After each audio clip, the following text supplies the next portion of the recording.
Welcome back to my channel. This is Sever Chung with Irish Diecast, and today I'd like to review this 2020 Ford Mustang Shelby GT500 by Maisto. The Ford Mustang.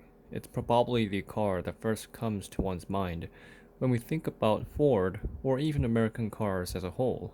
The Shelby Mustang is an upgrade to the regular Mustang with more power and enhanced performance. Maisto has taken the liberty of bringing us this model just a few months back after its release, and I finally got to pick it up brand new for around $36. Maisto has released this Mustang in two versions, one with the carbon fiber track package like this one, and one without it. The CFTP version comes in two colors, matte blue, which is a darker blue, and orange, like this one, while the regular comes in a lighter blue and white. Now, normally I would choose the show car color because, well, there's a reason that marketing guys at automobile companies think it's a great choice. But Maisto's matte blue wasn't exactly similar to the actual show car from Detroit Auto Show, so it had too much pearl in it and didn't have the greenish glow, so I've agonized a little bit between the white and the orange because Mustangs do look darn good in white, blue, or silver with blue striped color. I eventually went with orange because I couldn't give up the 7-spoke rims on the carbon fiber performance package. So here is the model.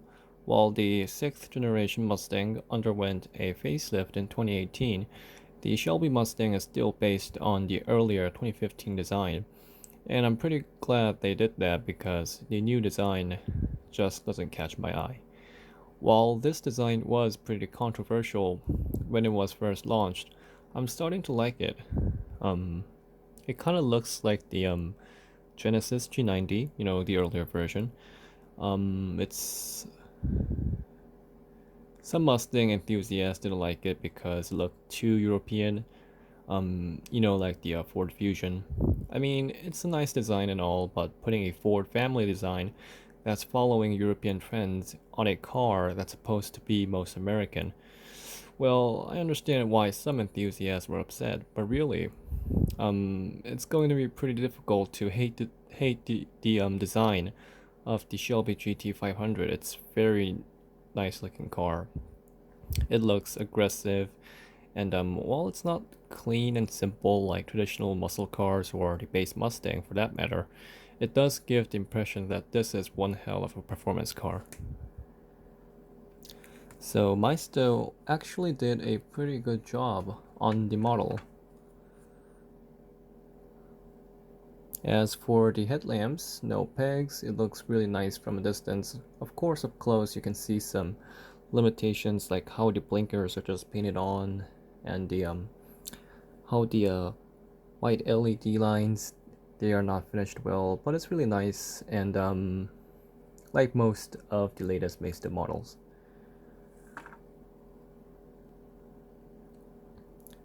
They did a pretty nice job with the Cobra emblem, and what actually surprised me were the grills. I'm not sure if you can get the texture because it's so dark in here, but of course it is in a single piece of plastic like most budget cars, but nonetheless it is not the usual dull looking plastic. It almost looks like mesh, and it has these pretty good texture and patterns to it, and I'm pretty satisfied with it actually.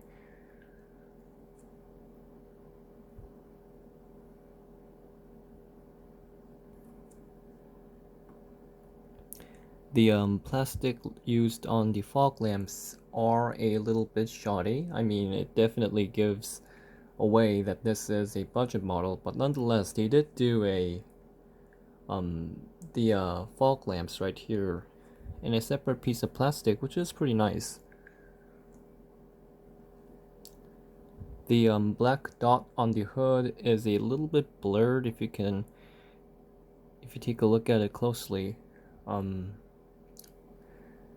And the air intakes up here, they are completely blocked. There's no holes in it, it's just a piece of plastic. Unlike the front exterior, which really exceeded my expectations, the engine room detail is just like a typical Maisto. There's nothing more, nothing less. It's all in a single piece, but they did carve it out a little to give it a little bit more depth.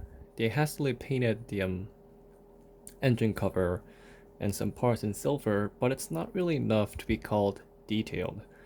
There are a lot of Maisto cars that are a lot better than this. The new GT500 doesn't run on a Coyote engine like the standard GT V8 or the Voodoo engine from the GT350. It runs on a Predator 5.2 liter supercharged V8, which produces 760 horsepower.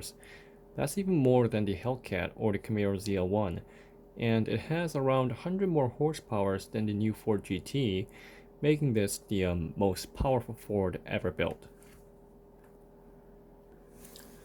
So moving on to the side, Maisto did a really good job with this casting. It looks awesome and they captured the muscular look of the car. It's really sweet. And among it, one of my favorite was these rims. The reason why I bought this car in the first place. Couldn't pass this one up because of the rims. Not only did they do an awesome job with the brake pads and the Brembo brakes in the rear, you can't get it because it's so dark in here, but they've got the red brake calipers. They did a really nice job with the Brembo brakes, and also they did a really good job with the carbon texture on the rim, so it's really sweet.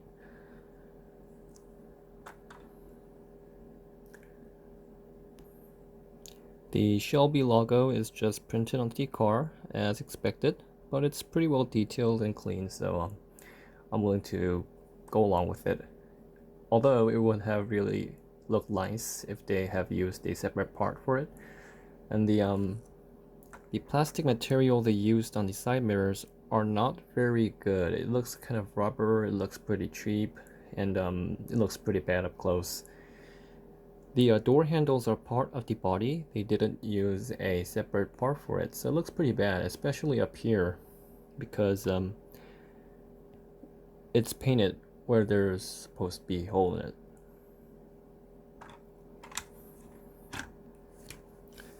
I'm starting to think that Maisto has solved their issues with the small door opening angles. It's not wide, but it's enough. Usually Maisto cars have a really small door opening angles, but the C8, the Corvette C8 was pretty decent, and this one is too. The door panels are pretty simple, but it's not bare. Interior is pretty decent. Let's get a view in there. They even got the carbon texture on the dash, which is pretty decent, and all the paint work is done pretty good, and the plastic quality is actually not that bad for the interior. The seats don't look too cheap, and so goes for the other materials. Here is a view from the other side so you guys can see what I meant about the carbon texture. It's pretty sweet, as you can see here. It's a pretty decent interior. And onto the rear, they also did a really good job, maybe even better than the front. The rear lamps are done really nicely. Personally, I think that there isn't anything to touch on Maisto and Bburago's modern releases lately, well, at least for the price. The Shelby logo is just printed on, and the spoiler has this kind of carbon look to it. After all, this is a carbon fiber performance package car, so that's pretty sweet.